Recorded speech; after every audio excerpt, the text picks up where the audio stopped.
For a moment, come and dream, and recall the aroma of coffee brewing early in the morning, the sight of that special vista from one of your travels, your favorite song. And then imagine, if you can, the nightmare experience of all of that disappearing, you having forgotten everything, including those dearest to you. You have now touched the truth of dementia. And what if you lost all your memories one day? Every 3 seconds, someone in the world is diagnosed. And right now, 59 million people are affected with it. By 2050, it will be 143 million. 4 out of 5 of us will be affected, either getting dementia or becoming a care partner. And if you're a woman, the odds of getting Alzheimer's are even higher. 1 in 5 will develop Alzheimer's in her lifetime. 1 in 5. But dementia isn't just memory loss. It's disorientation, fear, personality changes, hallucinations, outbursts, and eventually, silence. Most people don't know that dementia can appear in many forms, but the 3 most common are Alzheimer's disease, the most well-known and the leading cause, vascular dementia, often the result of stroke or reduced blood flow to the brain, and Lewy body dementia, which can cause vivid hallucinations and sudden confusion. Each type is different, but they all steal the same thing: clarity, connection, and identity. It may start slowly, then feel all-consuming, and unfolds in 3 stages. First, the early stage: subtle forgetfulness, confusion, missed appointments. Then the middle stage: restlessness, mood swings, and sometimes something called sundowning, when agitation spikes as the sun goes down. Finally, the late stage: speech fades, mobility weakens, and identity slips away. And the ones who are there to help, spouses, children, professional care partners, all the quiet heroes, they often endure hidden casualties. 40% suffer from depression, and nearly half will die before the person they're caring for. Over 15 million unpaid caregivers in the U.S. alone face elevated stress and health challenges, with a critical need for better training, education, and support. Because when memory fades, the emotional, spiritual, and physical toll is staggering. But what if you had the power to bring back someone's memory? What if you could help someone affected feel better, manage related symptoms, dream again, and even just for a moment, remember who they were? But now here's the problem. While the science is clear, the solutions have stayed locked inside elite care homes, expensive, hard to access, and rarely covered by insurance. For most families, non-drug therapies like sensory stimulation or reminiscence programs are not available at home. So millions suffer in silence, while proven methods remain out of reach. And that's where Memory Lane TV changes everything. Imagine Netflix, but instead of binge watching, you are bridge building, creating pathways back to the people you love. Sarah's mom, Margaret, hadn't spoken in weeks. Sarah tried everything: family photos, favorite meals, old routine. Nothing worked.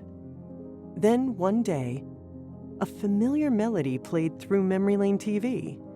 Margaret's fingers started tapping as she watched a film of a piano player and watched his fingers move on the screen. You see, Margaret was a piano teacher. Her eyes met Sarah's and she whispered, "That's our song, isn't it, sweetheart?" That one moment changed everything, because sometimes it only takes a spark. And science, when made accessible, can light it. Some moments feel so important we believe there's a perfect recording of them etched in our minds. It's one small step for man. Tear down this wall. Diana, Princess of Wales, is dead. Even our most significant memories, the ones that form the foundation of our life story, aren't perfect recordings. They can shift and warp over time. It feels like the whole purpose of memory should be to preserve the past. So why are memories so unreliable? And how exactly does remembering work? When you have an experience, say performing at a recital, sensory information is processed in many different parts of your brain. The sound of the cello, the feeling of the strings under your fingers, the face of your friend in the audience, the pang of stage fright. And the part of the brain that pulls all of these elements together is the medial temporal lobe, which includes an important structure called the hippocampus. When you relive that moment later, the medial temporal lobe helps combine those elements once again. Your life story is all the moments like this that you can relive. And this graph is the life story of a typical 70-year-old. There are lots of memories from the recent past, but as you move backward in time, they start to fall off. There are only a few memories from childhood and nothing before around 3. But there's this surprising bump in our teens and 20s. And when it comes to personal experiences, there are certain features that make us remember some better than others. First, emotion. If you show a person a string of faces, they'll remember the most emotional ones best.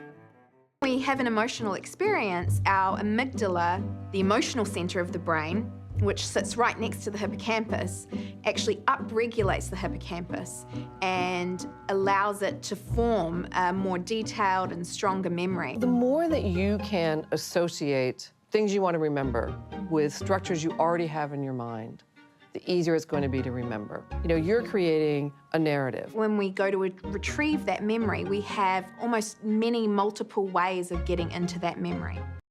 Story, place, and emotion are the foundation of some of our strongest memories. And those same features can be hijacked to help you, say, memorize 500 random digits. Memories aren't high-fidelity recordings that we store away.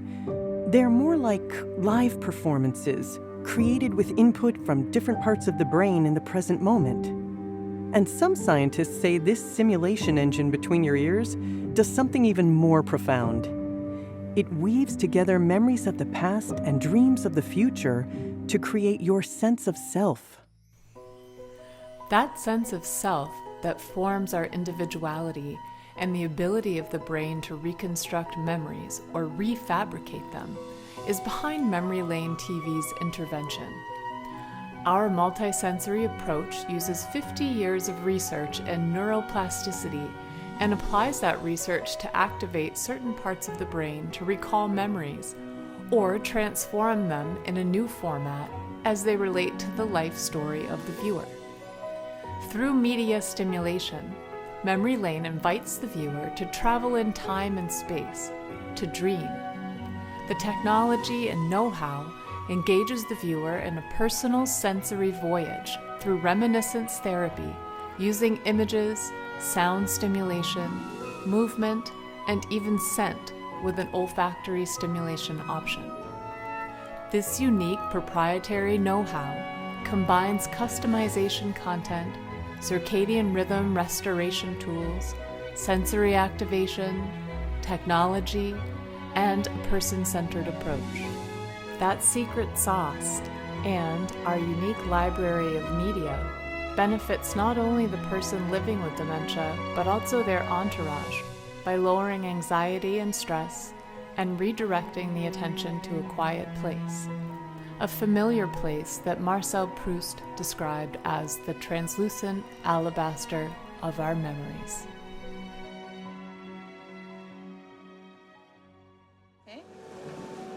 Music is inseparable from emotion. So it's not just a physiological stimulus. If it works at all, it will call the whole person, the many different parts of their brain, and the memories and emotions which go with it.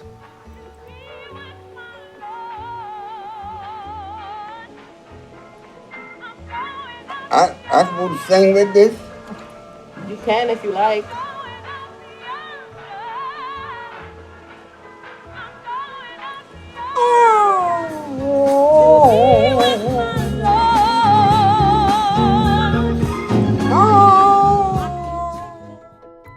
Music and sound stimulation is central to the Memory Lane program.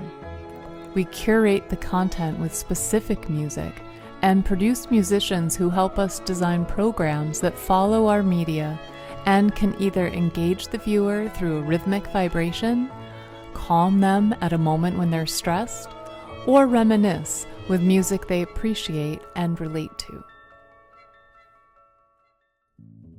Unlike traditional television, which is made for everyone, Memory Lane TV is made specifically for people living with dementia by providing narrative-free sensory experiences. It is an evidence-based, global, science-backed streaming platform designed very specifically for people living with dementia and their care partners. It features over 1,200 plot-free films across 14 sensory-rich collections tailored by language, culture, mood, and stages of the disease. No rapid cuts, no confusing dialogues, just sensory-rich content tailored to the user, stage, culture, language, and even time of the day. Memory Lane TV offers personalized multi-sensory experiences, aromatherapy integration, and a free care partner channel with over 250 expert-led training resources. It works on any screen, anytime, anywhere, and costs less than a cup of coffee a month for a family. And for care homes, it scales easily, affordably, and globally. The benefits and results speak for themselves. A Stanford study showed traditional television increases cortisol levels and triggers wandering. In contrast, 95% of users of Memory Lane TV report a positive impact. It helps to reduce depression, anxiety, and agitation, while at the same time boosting memory, socialization, increasing appetite, providing engagement, connection, and sleep. Care partners report saving up to 7 hours a week, feeling more productive, less stressed, and more connected. Facilities using it have cut down emergency interventions, and families say they feel like they've been given their loved one back. And we've documented so many positive impacts already. I've followed the development of Memory Lane TV from the very earliest stages, and I enjoy the footage myself of the video clips and the musical soundtrack material very much, which helped me to understand the appeal of the clips, not only so soothing and calming for persons living with dementia, particularly during the sundown syndrome period of the day, but also their appeal to the caretakers themselves. The beautiful footage, calming music, probably does as much for their mood as for the person they're caring for. It's been a very great tool for the staff. As an administrator, you always have a lot of people during the day in your facility, and the beauty that I like about Memory Lane TV, it gives the nurses a tool, especially on evenings and night shifts. So it's been a really good tool to use, especially on off shifts when there's not as much people in the nursing facility as the days, though we use it all the time throughout all our 3 shifts. We try to give the staff tools that they need to be able to handle situations that come up with residents. And this is one more tool to help them to be able to engage a resident where they might be, they've used everything they can use and they're not sure where to go next. So this programming is a good addition to their toolbox. She said, but it makes it so that I can get my job done. And I thought that was a really interesting perspective because it doesn't change the intensity of everything that she has to do, but she was freed up. Like you said, she's not trying to answer call bells. And somebody said that there had to be less call bells and calling out during that time period. When I was Looking outside of the room, I noticed that it was much quieter and that the nurses and CNAs seemed like they had a lot more space to get their work done. If we have one staff person who can run memory lane TV and offload the rest of the staff from actually having patients at their heels or the side and then that physical space too. My experience with memory lane TV has been unbelievable, and I definitely plan to use it as I grow my career. Seeing the residents' faces light up as they use memory lane TV and really relax has just been a great experience. I think memory lane, compared to some of the other tools that we use, it's a multi-sensory approach, and it's non-pharmacological. So those are the two big things for me. And it's multi-sensory. Not only do you see the images on a screen, but it also has the sense part to it. And then the other thing too is we have a facilitator work with our residents, and we supplement the programs, which you'll see in your manual when you get memory lane TV. We have objects that they can touch, things that are associated with what they're seeing on the film screen. It's the all-around perfect tool to use for the residents. Don't take it away. It was perfect for her. It really helped her to deal with the diagnosis, and it really helped me to help her.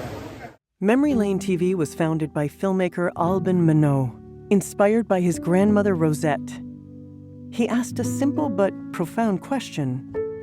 If there are TV channels for dogs and cats, why isn't there one for people living with dementia? So he created Memory Lane TV, and he didn't do it alone. He partnered with neurologists, geriatric psychologists, occupational therapists, professional and family care partners, and researchers from the most prestigious university, including Brown University and Professor Benson, the world-renowned inventor of the relaxation response at Mass General Hospital in Boston. Together, they built the platform allowing people to reclaim their life and the fabric of their identity. And it's working. 80% of participants rated it as highly effective for reducing anxiety and improving memory response. It's also reshaping the caregiver experience. In one main pilot program, 96.5% of staff reported improved mood, calm, and engagement. Instead of stress and exhaustion, care partners are reporting more moments of joy. And now, the future is even brighter. In 2026, Memory Lane TV will launch an artificial intelligence-powered version of the platform, partnering with Brown University to personalize content based on real-time emotional response, daily rhythm, and biometric feedback.